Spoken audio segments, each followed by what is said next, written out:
time, James in Florida. Moving on up. Yeah, we have to watch Tanya and Toya now. Right. Well, my point is this. Simple point is that if you're going to reach young people, you got to be real. The first R is relationships. Everything isn't real time for this generation. So we watch television differently than they watch television today. And so I'm just asking you to keep wrestling with how do I engage in a real way. Everything is reality for them. It may be a turn off to you, but again, just kind of engage it sometimes so that way you at least know what they're watching. Yes, ma'am. One of the things that I used to do when I pastored in Richmond, Virginia, was to have two sermons within one. I set the foundation, and then I preach, and then I come down and I start speaking in the youth language and using the slang.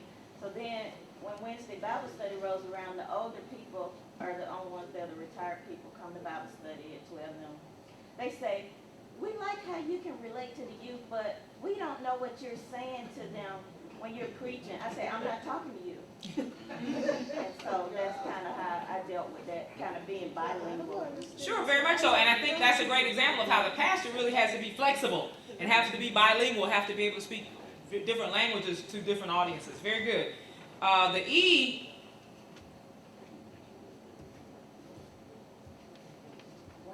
I didn't make my own presentation, so I'm like, when is this thing going to change? The E is experiences. Again, I won't read it, but it's all there. Looking at, understand if we're going to relate to this generation, we got to be real. We got to deal with reality. We have to be willing to make the church experiential for them. Faith for them is experiential. And looking at that. A is authenticity.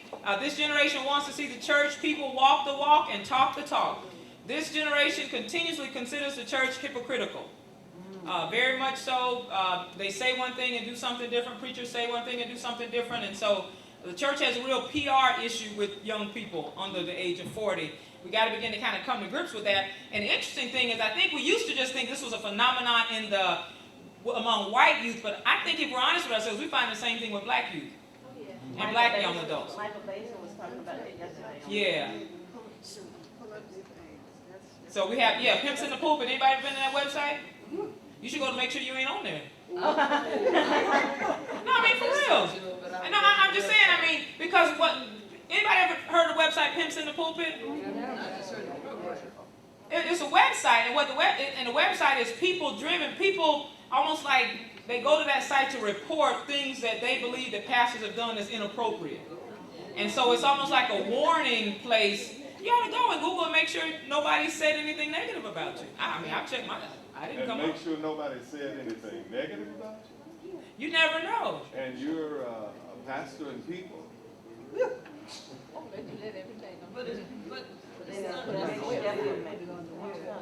But that's why we have committee on investigation.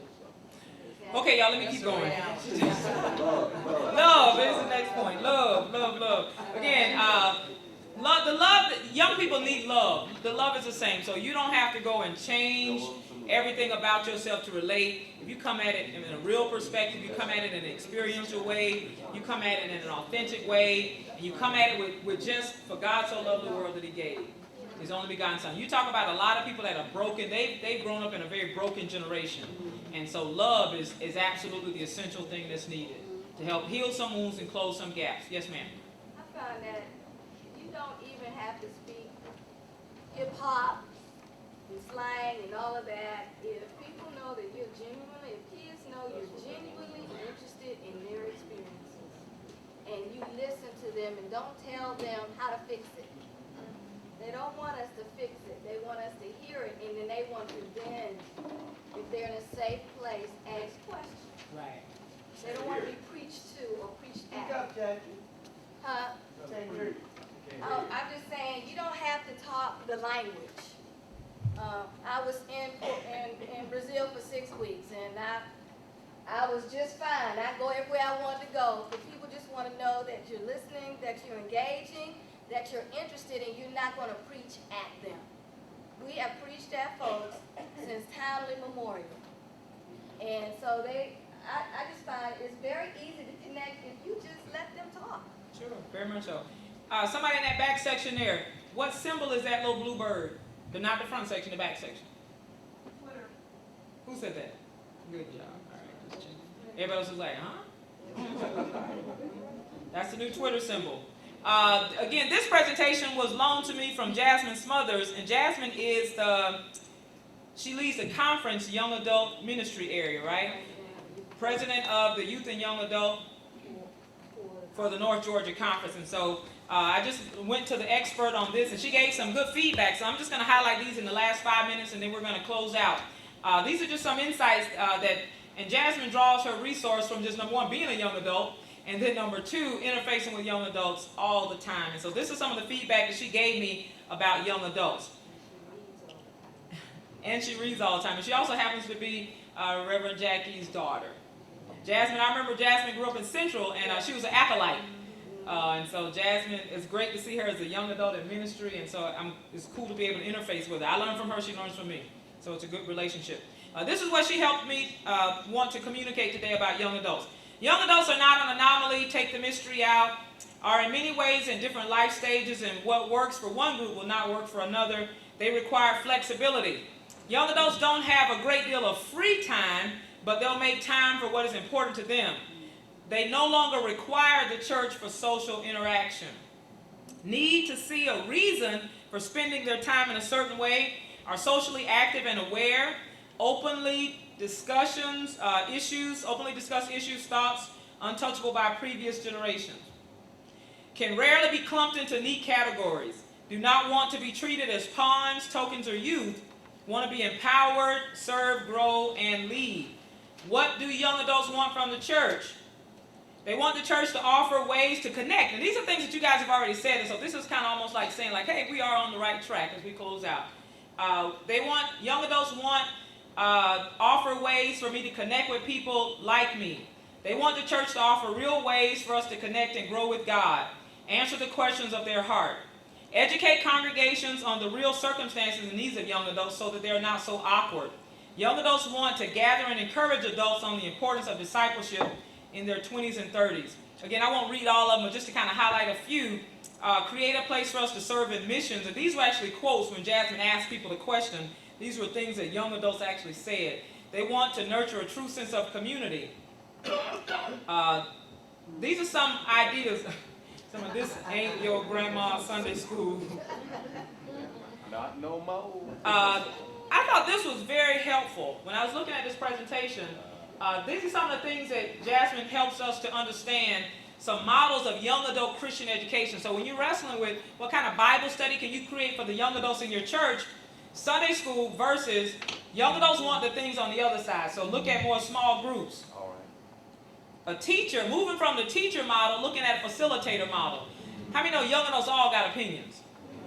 And so it's hard for them to kind of sit there and just be taught over and against somebody just to facilitate a discussion, and they learn that way.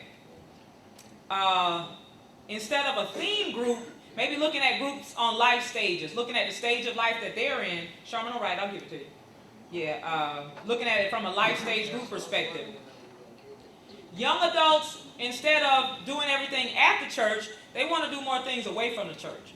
I mean, Starbucks is, just the other places that they want to kind of hang out and gather.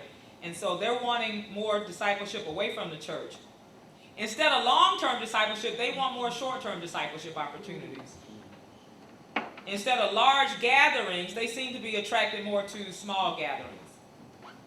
And instead of frequent meetings, they like more infrequent meetings. Amen. And look at this though, and instead of meetings in person, they're okay with doing things online and virtual. Because again, they're a part of a generation that take classes, everything is online, virtual. And so they're asking for the church, if you want me to be involved and you want me to be a part, then wrestle with how can we make some of the things that we do at the church more virtual. I'm seeing heads nod. Right. Yeah. All right. And again, just kind of closing this part out, when I was hungry, looking for mission-based, oriented, focused ministries for young adults. She gives some do's and don'ts of spiritual formation. Again, if you want the presentation, I'll email it to you. I'll definitely email it to you. She already gave me permission to do that. One piece I wanted to show you, which was really interesting, it says, how does social media help us to be in ministry with young adults? And so she's helping to create now a whole framework of how you can use social networks to really minister to your young adults, and it's good that others have already said that, hey, we're already doing that kind of stuff. Again, so looking at online Christian communities, blogs, Twitter, sending out a prayer tweet. I thought that was a good example. Yeah. Facebook as spiritual formation. So Facebook, again, is a way to really be in spiritual formation with that, with people who are really connected to these social networking sites. Tweeting the gospel is one way, again, to just kind of send out an encouraging word to some of your young adults. Again, a blog. She lifts up the idea that yesterday's newsletter is today's blog. And so people might not be reading your newsletter, but Pastor, if you wrote a blog weekly or a monthly blog, that might be a way for you to reach more of your young adult members. You're blogging? Yeah. Email the newsletter too. Good. And emailing the newsletter, absolutely. Yeah. All right. And again, these are just some other ideas around Facebook, some resources for young adults, and that's it. So, questions or comments, and we're closing out. Yes, ma'am. Last weekend we had a women's retreat at the church, and one of the things that was apparent, the young adults, when they talked about issues that confronted their lives, they were so real that we had to step back. I mean, they talked about whether you should stay in a relationship if your boyfriend is beating you, homosexuality, dressing to impress. I mean, things that we probably as older adults or adults would think about but would never say. They put it out there, and it was just it was a moment of being uncomfortable, and yet it was a moment of saying, well, if we're going to deal with it, we got to deal with it. And why not in the church? Very much so. Thank you. That's a good example. Yes, ma'am. Closing comments, and we're getting ready to leave. I just want to give an example. One good way, and I know you probably never thought of this, but if you got a good multimedia person, for Easter, young adults typically do not go to church on Easter. And so if you create an Easter worship service and do it in virtual reality and create avatars, they will sign in to your Easter worship service and put themselves in the pews and listen to the sermon. You do that on the website. Any young person in your church. Any young person in your church. I mean, really. And that's the other gift. Pastors, please hear this. Nobody's asking you to do this. We're just saying, can you release other people to do it? So, yeah, you would just ask. Start with your grandkids, your kids, anybody that's. I'm just using that as an example. You know what I'm saying? I'm just saying. Now there y'all go. Now we've been friends this whole election. Now you gonna get funny with me. No, the only thing I'm saying is. No. But my point is this, and I don't know you personally. I'm just using that as an example. Oftentimes people are like, well, how are we gonna do this, and we don't know where to start. And so when I say grandkids, that's probably your Jerusalem. So that you go to Jerusalem, Judea, Samaria, uttermost parts of the earth. So don't go hire somebody to do this stuff. Just ask anybody under the age of 20 who they know how to do this. And so if it's not somebody that's that close to you, if it's not a family member, then just go to young adults in the church and say, hey, I'd like to do this. Or somebody at the community college. But I know you're a resourceful person. You know people who know young people that can help you. Family, friends, teenage son or daughter. They would eat this up. And again, they know how to create avatars. They know how to do all of that. They can help you with all of that. Yeah. The only thing you have to do is probably provide them a sermon, and they can make everything that she just described happen. I think that's a great idea. And I apologize if I offended you in any comment. Anybody, in anything I said, please forgive me. I stop. Charge it to my head and not my heart. Closing comments as we prepare to close out. Yes, sir. Yeah, and our young folk do have a lot to offer, and all we have to do really is to ask. And then the other thing is, like Jackie said, they really just want you to be real. Just be real with them. But then our adults too. They just want somebody to be real and authentic. I said, our people in general just want their pastors, their leaders, their people to be real with them, to be there with them, to feel like, you're there because you want to be there. And when you do that, they will respond. Yeah. Very good. Closing comments. And I think we need to remember, we're talking young folk, but young folk are real young these days. The numbers. my 8-year-old can tell me a whole bunch of stuff that I don't know about, and much younger than that, so we need to make sure to include them. Between her brother, who is 11 going on 50 or something like that, you have those same situations. You need to be very aware of that. Very young, very smart. Very good. Closing comments.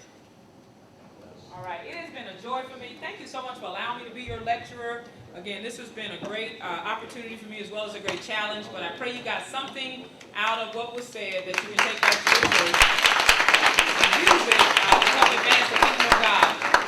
Again, I brought my young adult friend with me who's starting her own business, so if you'd like to chat with her, she's got some information that she can pass out to you once we're finished. Thank you. Brothers and sisters, Dr. McKelvey will come now with acknowledgments and announcements, and then we will have the sending forth. I'd ask that you would, if you can, hold your seat until the benediction.